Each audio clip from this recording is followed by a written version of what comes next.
Good morning to all of you. कैसे हो आप सभी। आज हम लोग स्टार्ट करेंगे डिजिटल इलेक्ट्रॉनिक्स का topic SOP, POS, canonical form, dual function और self dual function.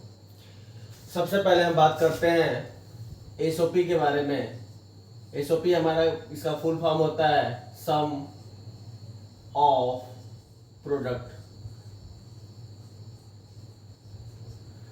Basically sum of product का मतलब क्या है, प्रोडक्ट का क्या होगा, ये सम होगा। इस टॉपिक को अगर आप पढ़ लेते हो, इन सारे टॉपिक को, एसओपी, पीओएस, कैनोनिकल फॉर्म को, तो आपके गेट के, इंजीनियरिंग सर्विसेज के या कोई भी कॉम्पिटिटिव एग्जाम्स के कोई भी क्वेश्चन होंगे वो गलत नहीं होंगे। इसी के बाद से हम केमैप के बारे में भी पढ़ेंगे, ठीक है, जो कि मैं नेक्स्ट वीडियो में बनाऊंगा। तो आपको पहले ये बेसिक कॉन्सेप्ट क्लियर होना चाहिए, ये क्लियर होगा फिर ही आप आगे कर पाओगे, ठीक है। तो ये देख लेते हैं सबसे पहले एसओपी क्या है, ठीक है, सम ऑफ प्रोडक्ट। जैसे सपोज करते हैं कि ये कोई सर्किट है, कोई भी लॉजिक सर्किट हो सकती है, ये कोई भी लॉजिक सर्किट है, तो ये इसका क्या होगा, इनपुट होगा। सपोज करते हैं ये इनपुट है ए और बी, और ये इसका आउटपुट वाई है, ये इसका आउटपुट क्या है, वाई, ये हमारा इनपुट है, ठीक है। तो बिल्कुल बेसिक से हम बात करेंगे, बिल्कुल ही बेसिक से।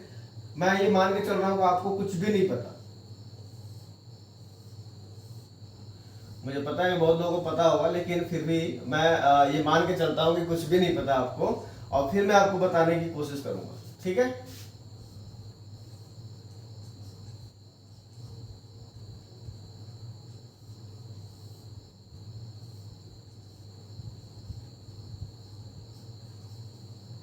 सारा कुछ क्लियर करूंगा मैं इसमें, ठीक है।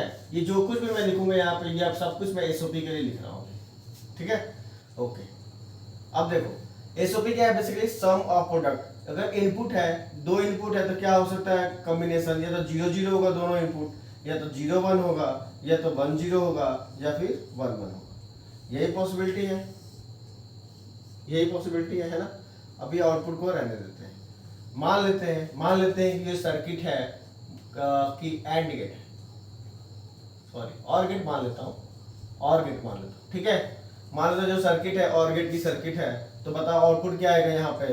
0 + 0 क्या होता है, 0, 0 + 0 क्या होता है, 0, 0 + 1 1 1, और यहाँ पे भी क्या होगा 1, ठीक है, ओके। अब बताओ यहाँ पे टर्म लिखना है। देखो यहाँ मैंने दो टर्म लिखे, एक लिखा है टर्म, लिखा है एक मिन टर्म लिखा है, ठीक है। अभी दोनों को एक्सप्लेन करते हैं, पहले टर्म बताते हैं। टर्म देखने के लिए हम सीधे इनपुट से देखेंगे। टर्म किसे देखेंगे हम, इनपुट से। टर्म किसे देखेंगे, इनपुट से।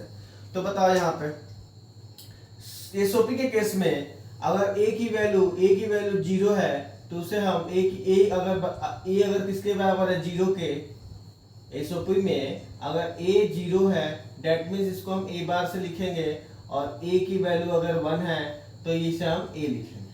बात समझ में आ रही है। सेम यही कॉन्सेप्ट बी के लिए भी है। तो यहाँ पे ए की वैल्यू क्या है, 0 है, तो इसको क्या लिखेंगे, ए बार, और बी की वैल्यू भी 0 है, तो इसको क्या लिखेंगे, बी बार, और दोनों के बीच में क्या आएगा, डॉट। क्या है basically sum of product, sum of product, ठीक है। फिर ऐसे यहाँ बताओ ये क्या होगा, ए बार, ठीक है, ए बार, और ये क्या आएगा हमारा बी, ओके। ऐसे ये बताओ क्या होगा, ए डॉट बी बार, और ये क्या होगा, ए डॉट बी। इतना समझ में आ रहा है, ठीक है। अब ये हमारे सारे टर्म्स हो गए, ये जो भी हमारे टर्म्स है ना, इस टर्म को हम यहाँ पे मान लेता हूँ, ये m0 है, ये हमारा टर्म हमारा m1 है, ये टर्म मान लेता, ये क्या होगा m2, और इसको मान लेते हैं m3, ठीक है। m0 m1 m2 m3, इसको हम एक्सप्रेशन में ऐसे डिनोट करेंगे, इसको कहते हैं टर्म। ये बात समझ में। अब मीन टर्म क्या है, मीन टर्म बेसिकली लिंक्ड है किससे, आउटपुट से। मीन टर्म किसके केस में है, आउटपुट के लिए, और ये किसके लिए, एसओपी के केस में। एसओपी के केस में क्या लिखते हैं, एसओपी के केस में क्या लिखते हैं, मीन टर्म लिखते हैं। एसओपी के केस में क्या लिखते हैं, मीन टर्म लिखते हैं, और इसको क्या लिखेंगे हम, इसको और एसओपी के केस में मीन टर्म लिखते हैं।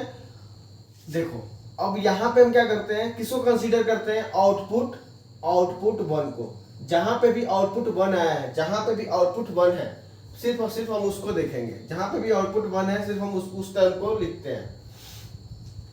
तो आउटपुट 1 कहां पे है, यहाँ पे आउटपुट 1 है, तो ये हमारा टर्म क्या हो गया हमारा, बताओ, ए बार डॉट बी। ठीक है, ये हमारा मेन टर्म क्या होगा हमारा, ए डॉट बी बार, और ये टर्म क्या होगा हमारा, ए डॉट बी। ठीक है, तो ये हमारा जो आउटपुट होगा, बेसिकली जो आउटपुट है हमारा वो इन मीन टर्म से मिलके बना है, A bar dot B plus A dot B bar plus A dot B. अगर इन सबको सिंप्लीफाई करो, बताओ इन दोनों में क्या कॉमन है, ए कॉमन है, इन दोनों में ए कॉमन है, तो ए कॉमन ले लेंगे, A dot B plus A common ले लोगे, तो यहाँ पर बताओ क्या बचेगा, बी बार प्लस बी, और बी बार प्लस बी की वैल्यू कितनी होती है, 1। मैंने पिछले लेक्चर में बताया है सब।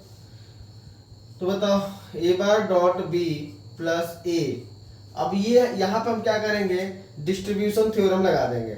मतलब उसमें क्या था, ए को इसके साथ ऐड करेंगे और ए को इसके साथ ऐड करेंगे, और दोनों का क्या करेंगे, आपस में मल्टीप्लाई कर देंगे।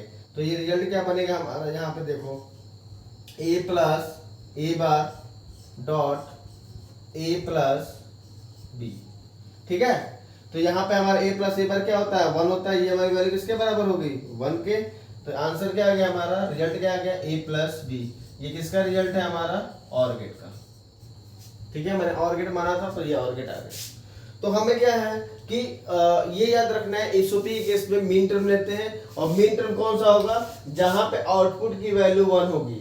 जहां पे मीन टर्म कौन सा होंगे, जहां पे आउटपुट की वैल्यू हमारी 1 आई होगी, वही हमारे मीन टर्म्स होंगे। इतना समझ में आ रहा है, टर्म्स ये सारे हैं। मीन टर्म क्या है, जहां पे आउटपुट 1 आया है वो हमारा मीन टर्म है। एसओपी के केस में हम मीन टर्म लेते हैं। बस इतनी बात क्लियर है, ठीक है ना, ये क्लियर है। मैंने बिल्कुल ओपन करके सारा कुछ बता दिया आपको। अब आपको कोई कंफ्यूजन नहीं होना चाहिए कि मीन टर्म टर्म में क्या डिफरेंस है।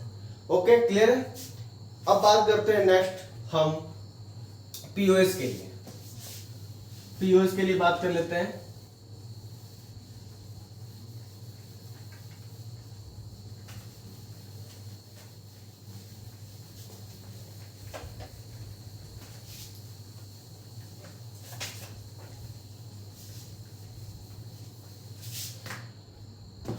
देखो पीओएस के केस में क्या है हमारा, पीओएस, पीओएस का मतलब क्या है, प्रोडक्ट ऑफ सम। मतलब क्या है, सम का प्रोडक्ट। यहां पे सेम वैसे जैसे उसमें बनाया था हमने, कोई सर्किट मान लेते हैं उसमें हम ऑर गेट का माने थे, यहां पर भी हम ऑर गेट का ही ले लेते हैं। ठीक है, ये ए भी हो गया, यहाँ पर हमारा आउटपुट y आ गया। ठीक है, अब जो कुछ भी एक्सप्रेशन होगा सब कुछ मैं पीओएस के केस में लूंगा। तो देखो a b, यहाँ पे बताओ मैंने क्या लिखा था, आउटपुट y। ठीक है, यहाँ पे मैंने क्या लिखा था, टर्म लिखा था, और इसके आगे मैंने क्या लिखा था, बताओ, मेन टर्म लिखा था ना। इस केस में क्या लिखेंगे, मैक्स टर्म। ठीक है, ओके। अब देखो ये क्या होगा हमारा, 0 0 0 1 1 0 एंड 1 1। आउटपुट ऑर गेट के केस में ये क्या होगा, 0, ये 1 1 1। अगर टर्म की बात करें, देखो एक्सप्रेशन हमें किस में लिखना है, पीओएस में, मतलब प्रोडक्ट ऑफ सम के फॉर्म में लिखना है।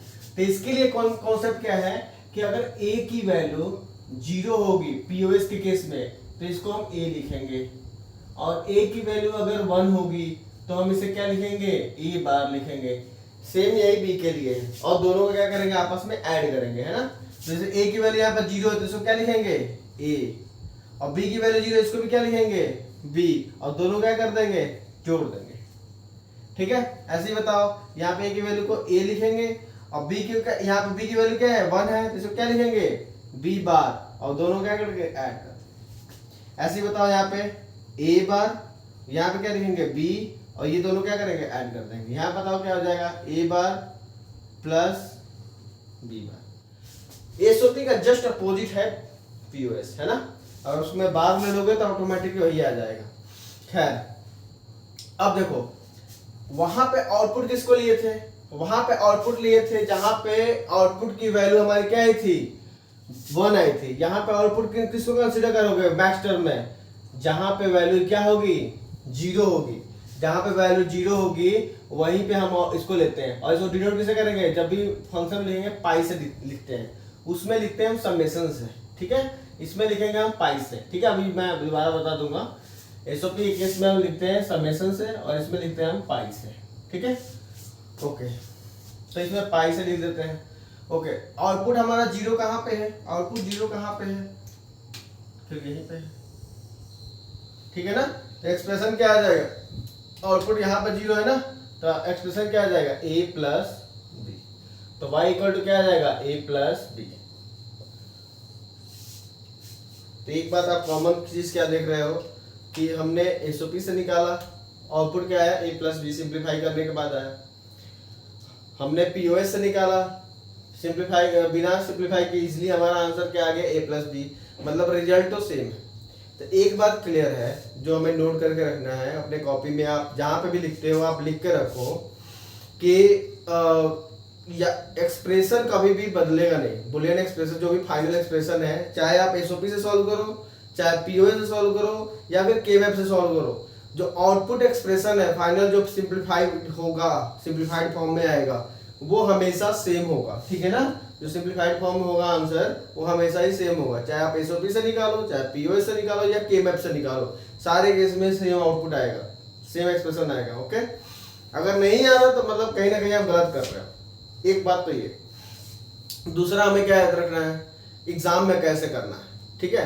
तो एग्जाम में हमें क्या देखना है कि हमें बुलियन एक्सप्रेशन देखना है, हमें क्या करना है कि आउटपुट देखना है, आउटपुट देखना है कि आउटपुट में जीरो कौन सा ज्यादा और कौन सा कम है। अगर 1 ज्यादा है और 0 कम है, अगर 1 ज्यादा है, 1 3 बार आया है और 0 1 बार आया है, ठीक है, तो हम क्या करेंगे, पीओएस वाला यूज करो, ठीक है, डायरेक्ट आंसर आ जाएगा, कोई सिंप्लीफाई नहीं करना पड़ेगा, टाइम बच जाएगा। अगर सपोज करो कि 0 ज्यादा होता और 1 कम होता, मतलब 3 0 होते और 1 1 होता, तो वहां पे एसओपी यूज करते तो इजिली निकल जाता, ठीक है। एक तो ये है कि 1 और 0 आउटपुट में देख लो कि कौन सा ज्यादा है, उसी मेथड को फॉलो करो, उससे इजिली निकल जाएगा, ठीक है। सेकंड क्या है, हमें क्या ध्यान रखना है, ऑप्शन देख लो। एग्जाम में क्वेश्चन में ऑप्शन देखो कि वो किस फॉर्म में लिखा है, एसओपी के फॉर्म में लिखा है कि पीओएस के फॉर्म में लिखा है, ठीक है। अगर मान लो सपोज करो कि वो एसओपी के फॉर्म में लिखा हुआ है तो फिर डायरेक्ट एसओपी के थ्रू ही निकाल दो। अगर पीओएस के फॉर्म में दिया है तो पीओएस से निकाल दो, है ना।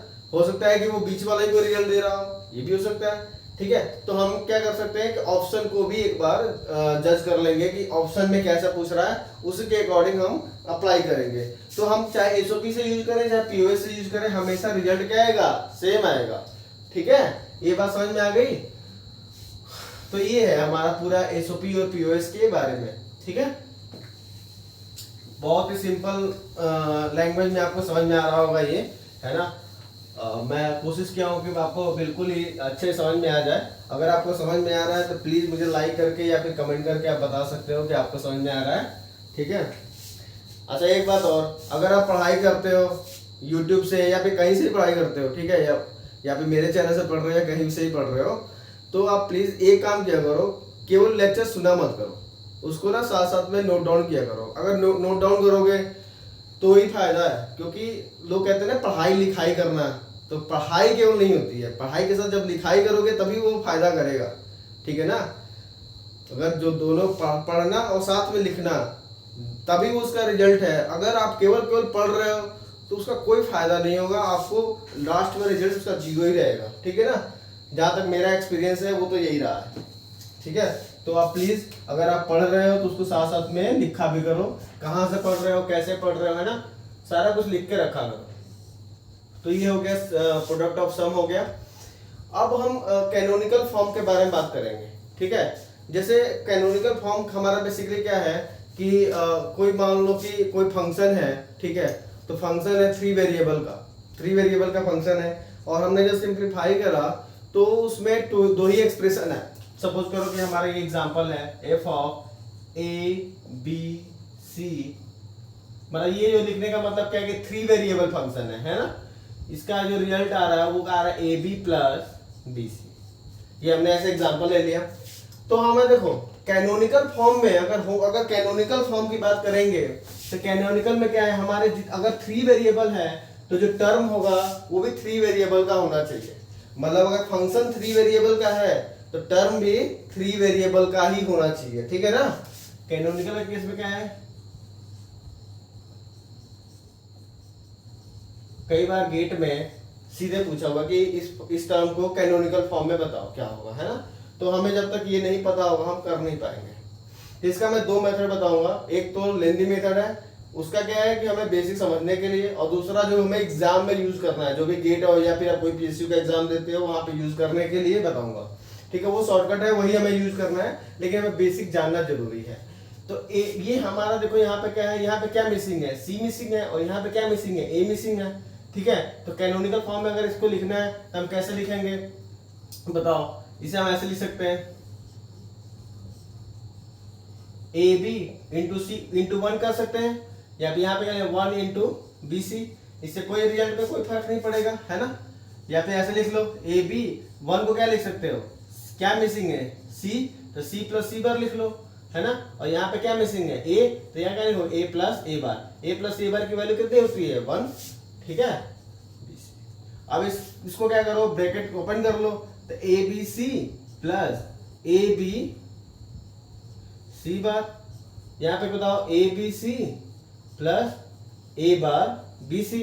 अब देखो ये जो 2 टर्म है ये रिपीट हो रहा है, तो इसको हमें 1 टाइम लिखना है। कोई भी टर्म जितनी बार भी, अगर x plus x plus x equal to x ही आएगा ना, तो हमें क्या करना है, अगर 2 बार है तब भी एक ही बार लिखेंगे। तो A B C plus A B C bar plus A bar B सी।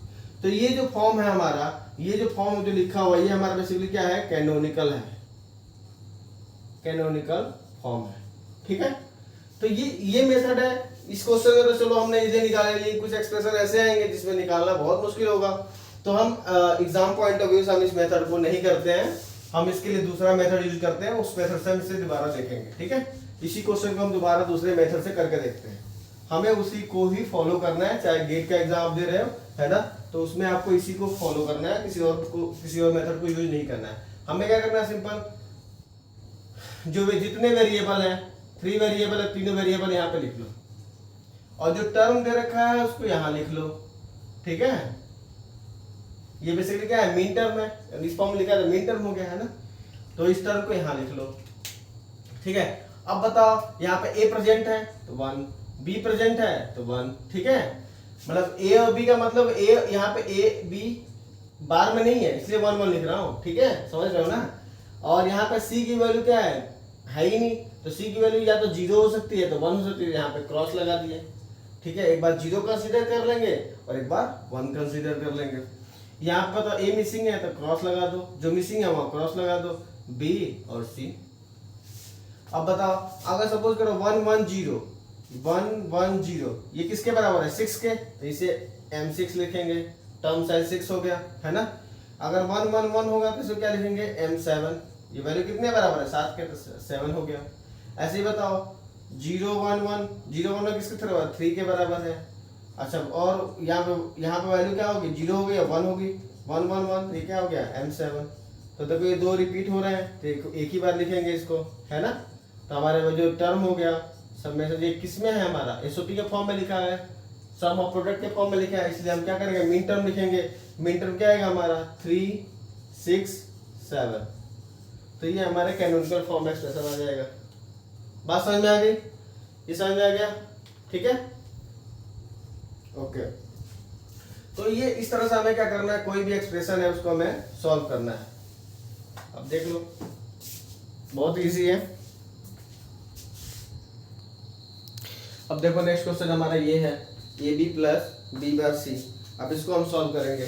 देखो इसको हमें कैनोनिकल फॉर्म में लिखना है, तो कैसे लिखेंगे, ए बी, ठीक है, और दूसरा टर्म हमारा क्या है, बी बार सी। मैंने ऊपर बताया था क्या लिखने के लिए, यहाँ पे जो भी हमारे कितने वेरिएबल, 3 वेरिएबल, तो ए बी सी लिख लेंगे, ठीक है। 3 वेरिएबल तो क्या लिख लेंगे, ए बी सी लिख लेंगे। अब बताओ, ए प्रेजेंट है, हाँ, बी भी प्रेजेंट है, हाँ, सी नहीं है, क्रॉस लगा देंगे।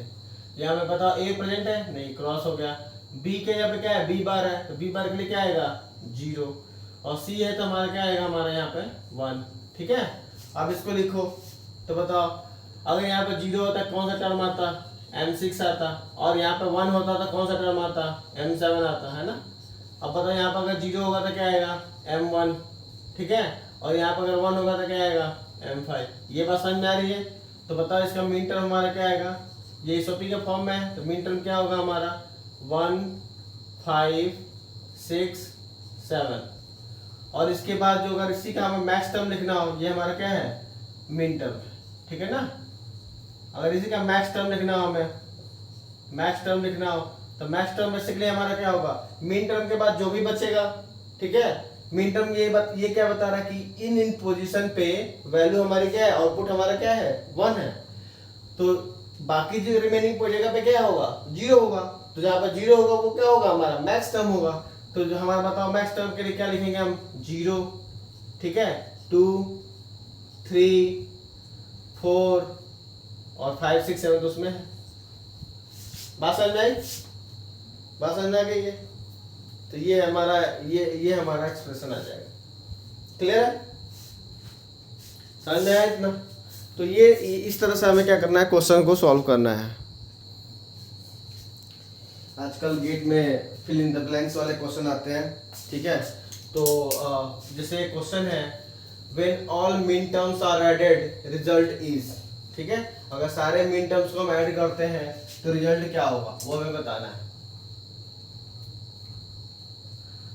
तो देखो एग्जांपल के लिए मैं 2 वेरिएबल्स के लिए ले लेता हूं। तो 2 वेरिएबल्स में हमारे जो मीन टर्म्स थे पिछले वाले केस में क्या था, m0 m1 m2 m3, है ना, यही था। तो हम कह रहे हैं कि अगर सारे मीन टर्म्स को हम ऐड कर देते हैं तो रिजल्ट क्या आएगा। तो बताओ m0 क्या था हमारा, a बार b बार। आप कॉपी में देख सकते हो अगर आप नोट किए हो तो, a बार b, ये हमारा क्या होगा a b बार, और यहाँ बताओ क्या होगा a b, ठीक है। अब इसको हमें सिंप्लीफाई करना है। इसमें देखो क्या कॉमन है, a बार कॉमन है, a बार कॉमन ले लेंगे। बताओ क्या आएगा, b बार प्लस b प्लस, इसमें a कॉमन है, यहाँ पे क्या आ जाएगा b बार प्लस b। b बार प्लस b की वैल्यू कितनी होती है, 1। इसकी वैल्यू कितनी हो जाएगी, 1, है ना। तो यहाँ पे क्या आ जाएगा a बार प्लस a, तो वैल्यू कितना आ जाएगा, 1। मतलब क्या है कि अगर सारे मीन टर्म्स को हम ऐड कर देंगे तो रिजल्ट में कितना आएगा, 1। इसीलिए के मैप में जब सारे सेल्स की ग्रुपिंग हो जाती है, के मैप में जब सारे सेल्स की ग्रुपिंग हो जाती है, अगर हम एक्सप्रेशन हमारा एसओपी के फॉर्म में है और सारे सेल्स की ग्रुपिंग हो जाए तो वहां पे हम क्या लिखते हैं, 1 लिखते हैं, ठीक है। ओके, अब यहाँ पे क्या लिख रहा है, when all maxterm are multiplied result is. अगर मैक्स टर्म हमारे क्या है, m0, ठीक है, m0 into m1 into m2 into m3। अगर इन सारे मैक्स टर्म को हम मल्टीप्लाई कर दें तो रिजल्ट क्या आएगा।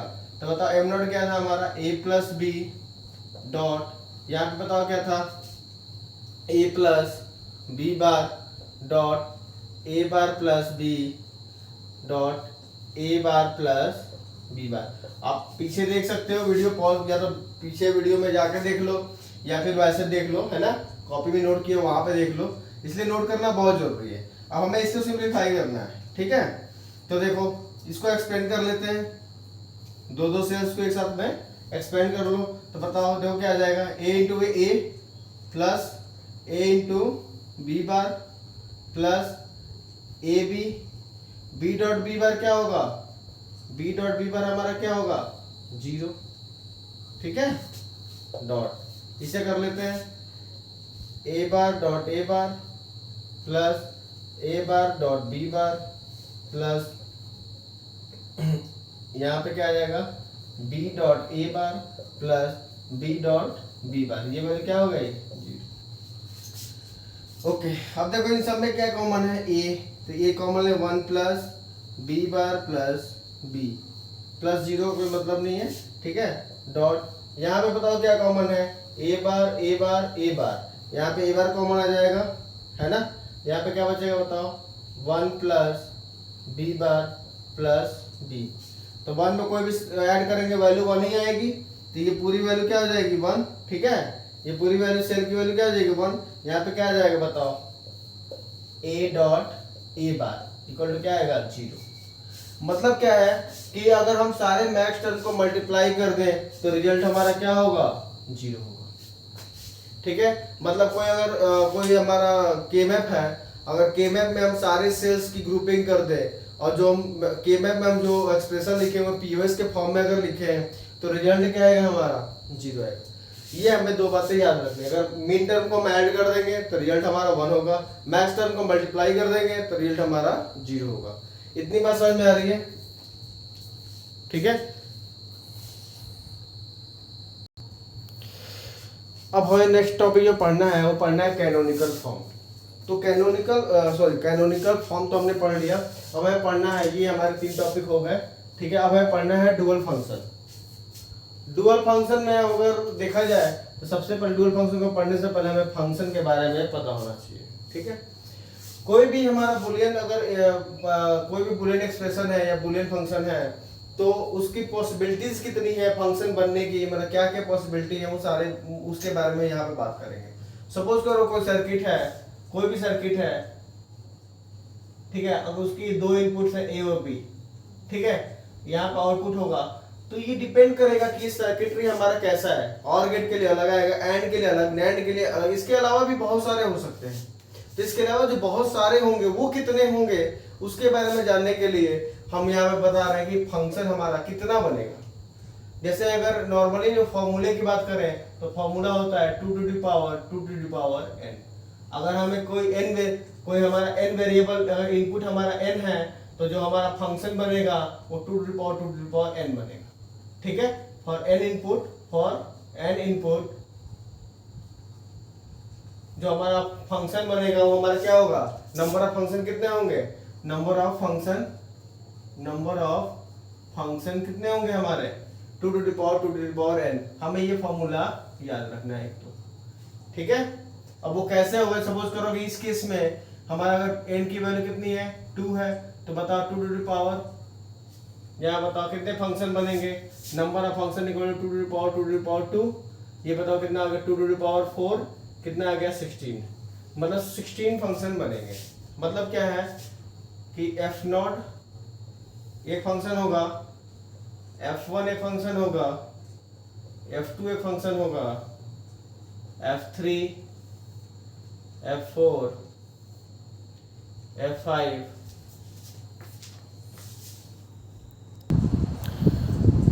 तो ये आपका फंक्शन है।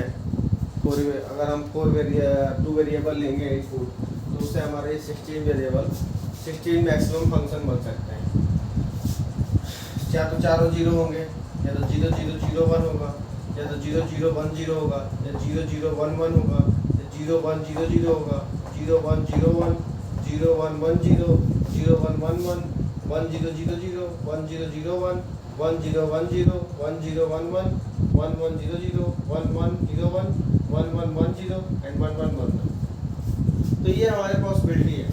इसके अलावा मैं इसके बाहर कुछ भी नहीं हो सकता। ठीक है, अगर कोई 2 इनपुट है तो हम मैक्सिमम हमारे ये नहीं 16 फंक्शन में से कोई एक होगा। इसी में हमारा एंड भी होगा, और भी होगा, एक्सऑर भी होगा, एक्सनॉर भी होगा। जितने लॉजिक गेट है, जितनी सर्किटरी है, कोई भी है, जो भी है वो इसके अंदर ही है। इससे ज्यादा हो ही नहीं सकता, मतलब मैक्सिमम हमारे कितने होंगे 16 होंगे, इससे ज्यादा नहीं होगा। ठीक है, मतलब फंक्शन के बारे में समझ में आ गया कि फंक्शन हमारे कितने बनेंगे 2 to the power n। हमें याद रखना है फॉर्मूला, डायरेक्ट क्वेश्चन आता है। ठीक है ना, 1 नंबर में डायरेक्ट क्वेश्चन आ जाता है कि कितने मैक्सिमम फंक्शन बनेंगे 2 to the power n। इस फॉर्मूले को हमें याद रखना है। ठीक है, अब हम अगला टॉपिक पढ़ेंगे। फंक्शन के बाद हमें जो पढ़ना है वो पढ़ना है डुअल फंक्शन। वो हमें किसके बारे में पढ़ना है, डुअल फंक्शन के बारे में और सेल्फ डुअल फंक्शन के। बेसिकली डुअल फंक्शन और सेल्फ डुअल फंक्शन एक दूसरे से नाम से ही पता लग रहा है कि एक दूसरे से कोरिलेटेड ही होंगे। ठीक है, तो हम देखते हैं उनके बारे में भी। ठीक है, सबसे पहले बात करते हैं डुअल फंक्शन की। ठीक है, तो डुअल फंक्शन क्या है, सपोज करो कोई फंक्शन है, सपोज करो ये कोई फंक्शन है ABC मान लेता हूँ।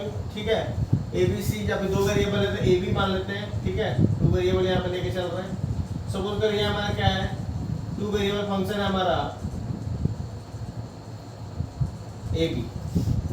ठीक है, टू वेरिएबल फंक्शन हमारा क्या है ए बी। अब कह रहा है क्या कि इसका डुअल फंक्शन बताओ, मतलब एफ डुअल बताओ, F dual of A B. ठीक है, तो हमें क्या करना है कि डुअल में क्या होगा हमारा कि डॉट को प्लस में, प्लस को डॉट में कन्वर्ट कर दें। समझ मेरी बात? जहाँ पे मल्टीप्लाई है वहाँ पे एडिशन, और जहाँ पे एडिशन है वहाँ पे मल्टीप्लाई, बस इतना करना है। तो यहाँ पे तो हमारा केवल एक ही टर्म है, तो यहाँ पे क्या लिख देंगे ए प्लस। सपोज करोगे कि 3 वेरिएबल होता F of A B C equal to होता, सपोज करो A B plus B C, A B plus B C. तो इसका डुअल फंक्शन क्या होता बताओ? इसका डुअल फंक्शन हम क्या लिखते हैं, यहाँ पे डॉट है ना तो यहाँ पे प्लस लिख लेंगे। ठीक है, और यहाँ पे फिर क्या प्लस है तो डॉट कर देंगे, यहाँ पे डॉट है तो प्लस कर देंगे। बात समझ में आ रही है? तो ये इसका क्या होगा, डुअल फंक्शन बनेगा। समझ आ रही बात? इतना समझ में आ रहा है कि डुअल फंक्शन क्या बनेगा हमारा?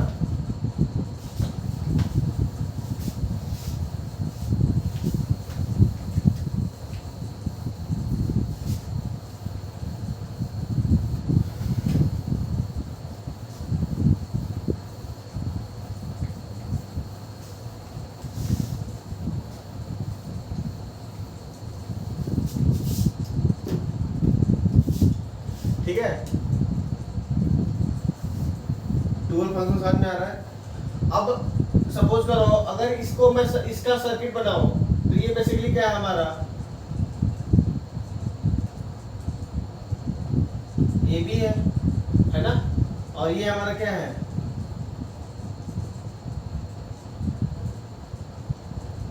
ठीक है। अब इन दोनों को किससे जोड़ा गया हमारा, और से। तो ये हमारा एक्सप्रेशन आ गया F of A B C. इस केस में देखो क्या होगा हमारा,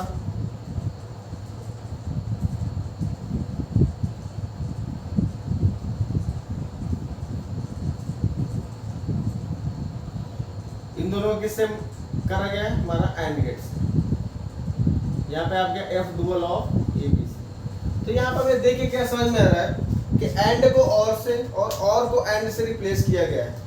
जहाँ पे एंड है वहां पे और लगा दिया गया, जहाँ पे और था वहां पे एंड लगा दिया गया। ठीक है, तो उस केस में हमारा ये क्या बन गया, सेल्फ डुअल फंक्शन बन गया। लेकिन ऐसे केस में हमारे जो फंक्शन होते हैं वो सेल्फ डुअल के साथ साथ हमारे सॉरी डुअल फंक्शन के साथ साथ हमारे और क्या हो जाते हैं, सेल्फ डुअल भी हो जाते हैं। जैसे अगर मैं इसको और एक्सप्रेशन से तुम्हें आपको समझाऊं तो उसमें ज़्यादा समझ में आएगा। जब मिड टर्म निकाल के अगर देखेंगे तो हमें इजीली समझ में आएगा। ठीक है, तो हम क्या करते हैं, अब ये सर्किटरी समझ में आ रहा है कि यहाँ पे कि डुअल में क्या हुआ है, एंड और में, एंड और में, और एंड में कन्वर्ट हो गया है। ठीक है ना, अब हम क्या करेंगे, इसी एक्सप्रेशन का मिड टर्म निकालेंगे।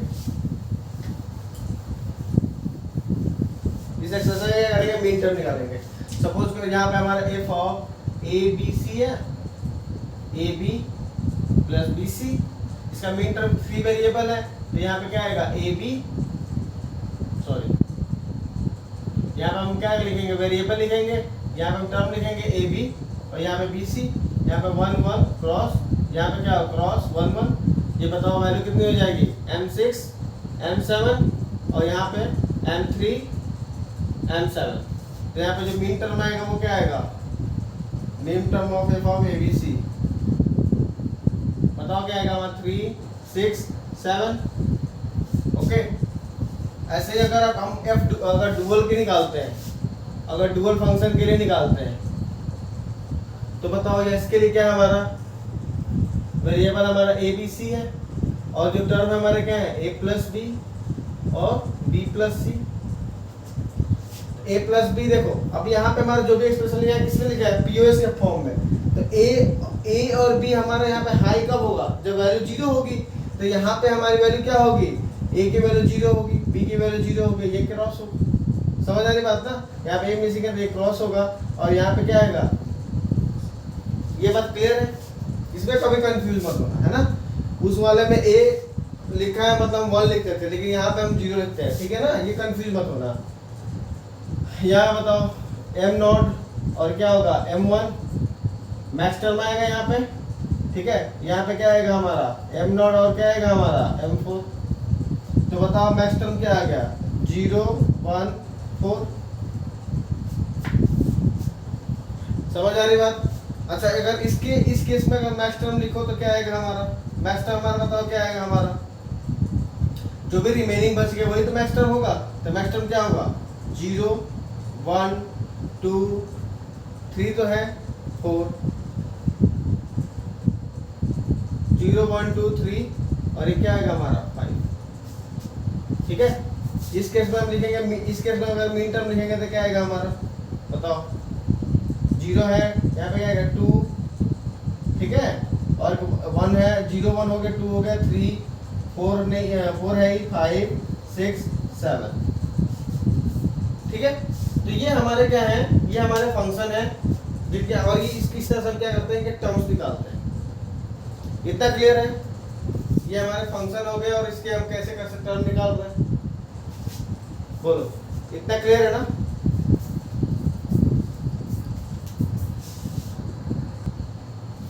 तो इस एक्सप्रेशन को देख के हमें क्या लग रहा है कि ये हमारा क्या है, बेसिकली एंड को और में और को एंड में कन्वर्ट किया गया है, और ये इस तरह से हमारा क्या बन रहा है, डबल फंक्शन बन रहा है, ठीक है। अब इसी एक्सप्रेशन को थोड़ा चेंज कर देते हैं सेल्फ डुअल के लिए। सेल्फ डुअल के लिए हम क्या करते हैं, डुअल फंक्शन है बस यही करना है अपने को कि जहां पे मल्टीप्लाई है वहां पे एडिशन करना है, और जहां पे एडिशन है वहां पे मल्टीप्लाई कर देना है, बाकी कहीं पे कुछ भी चेंज नहीं होगा, ठीक है। सपोज करो f of A B C equal to लिया है हमारा A B plus B C plus A C, ठीक है। अब यहाँ पे हमारा ये है, तो फंक्शन तो 3 वेरिएबल ही है ए बी सी, ठीक है। इसका ये एक्सप्रेशन क्या होगा ए बी बी सी और ए सी। अब बताओ यहाँ पे क्या होगा ए 1 1 और ये क्या होगा क्रॉस, यहाँ बताओ क्रॉस 1 1, यहाँ पे बताओ 1 क्रॉस 1। अब बताओ मीन टर्म बताओ क्या आएगा हमारा M6 एंड पहले 0 रखना है फिर 1 रखना है ना, M6 M7, यहाँ पे बताओ M3 M7, यहाँ बताओ M5 M7। तो यहाँ पर अगर मीन टर्म लिखेंगे तो बताओ क्या आएगा हमारा, बताओ मीन टर्म क्या आ जाएगा 3, ये तो कॉमन ही है ना, 3 5 6 7। और इसी फंक्शन का अगर हम मैक्स टर्म लिखेंगे, इसी फंक्शन का अगर मैक्स टर्म लिखेंगे तो क्या आएगा हमारा, जो रिमेनिंग बच गया वही तो होगा मैक्स टर्म 0 1 2, ये हमारे से क्या होगा मैक्स टर्म होगा। बात समझ में आ रही है, मतलब क्या इन सारे जगह पे आउटपुट, इन सारे जगह पे आउटपुट क्या होगा हमारा 1 आया होगा, और इन सारे जगह पे हमारा आउटपुट क्या आया होगा 0 आया। यही तो मतलब है इसका मीन और मैक्स का। अब इस फंक्शन का डुअल फंक्शन लेते हैं f dual of A B C. तो हम क्या करेंगे, डॉट को प्लस में, प्लस को डॉट में चेंज कर देंगे, तो बताओ क्या आ जाएगा a plus B dot b plus C dot a plus C, ये जाएगा। अब इससे फंक्शन निकाल लेते हैं ए बी सी। अब ये हमारा जो एक्सप्रेशन है किसमें है, पीओएस में है ना, जो एक्सप्रेशन है वो किसमें है हमारा पीओएस में है। तो देखो पीओएस है प्रोडक्ट ऑफ सम है, तो देखो यहाँ पे ए हम किसको कैसे करेंगे 0 को, बी भी हमारा लिखा है 0, ए बार होता तो 1 बी बार होता तो 1, ठीक है ना। इस पे कभी कंफ्यूज नहीं होना है। अगर यहाँ पे कंफ्यूज नहीं होगे तो समझ लोगे तुम्हारा क्वेश्चन कभी भी गलत नहीं होगा। तो ये बताओ हमारा क्या होगा 0 0 क्रॉस, यहाँ बताओ क्रॉस 0 0, यहाँ बताओ 0 क्रॉस 0, ये टर्म बताओ 0 रखेंगे तो M0 max term capital M लिखो, M0 M1, ठीक है, यहाँ पे M0 M1, यहाँ बताओ सॉरी M4, ठीक है, M0 M4, यहाँ बताओ M0 और क्या आएगा M2। तो बताओ मैक्स टर्म हमारा क्या आ गया, यहाँ से पाई क्या आ गया हमारा 0 1 2 4, ठीक है, ये हमारा मैक्स टर्म आ गया। अब मीन टर्म क्या आएगा, जो रिमेनिंग होगा वही तो मीन टर्म होगा। तो मीन टर्म क्या आएगा हमारा, बताओ, 3, 5, 6, 7। अब एक इम्पॉर्टेंट चीज है यहाँ पे, इसको मान लेते हैं क्वेश्चन 1 और इसको मान लेते हैं हम क्वेश्चन 2, ठीक है, क्वेश्चन नंबर 2। अब जरा दोनों को कंपेयर करो, इन दोनों को कंपेयर करो। तो दोनों को कंपेयर करने में हम क्या देख रहे हैं कि ये जो टर्म है और ये जो टर्म है सेम है। टर्म सेम होने का मतलब क्या है कि 3, 5, 6, 7 पे भी 1, 1, 1 है, यहाँ पे भी 3, 5, 6, 7 पे 1, 1 होगा, या फिर ये कह लो तो 0, 1, 2, 4 पे 0, 0 होगा, 0, 1, 2, 4 पे 0, 0 होगा। मतलब क्या है कि जो फंक्शन है हमारा ए बी सी, इसका जो रिजल्ट होगा और dual function of A B C, इस केस में दोनों का क्या होगा, सेम होगा। मतलब अगर कोई फंक्शन है और उसका डुअल फंक्शन और डुअल फंक्शन दोनों अगर सेम रिजल्ट दे, ठीक है, फंक्शन और डुअल फंक्शन दोनों अगर सेम रिजल्ट दे तो उसको हम क्या कहेंगे, सेल्फ डुअल फंक्शन कहेंगे। बात क्लियर है? कोई फंक्शन है, ठीक है, कोई फंक्शन है, अगर उसका डुअल फंक्शन लेते हैं और दोनों सेम है, ठीक है, तो मतलब क्या है हमारा, वो सेल्फ डुअल फंक्शन है। क्लियर है? यही था सेल्फ डुअल फंक्शन, ठीक है। अब एक फॉर्मूला हमें एग्जाम पॉइंट ऑफ व्यू से हमें एक फॉर्मूला याद रखना है, उसको याद रखेंगे तो हमें कई बार हमारा जो डायरेक्ट न्यूमेरिकल क्वेश्चन है वो सॉल्व हो जाएगा। समझ में आ गया ये कि क्या क्या था सेल्फ डुअल फंक्शन।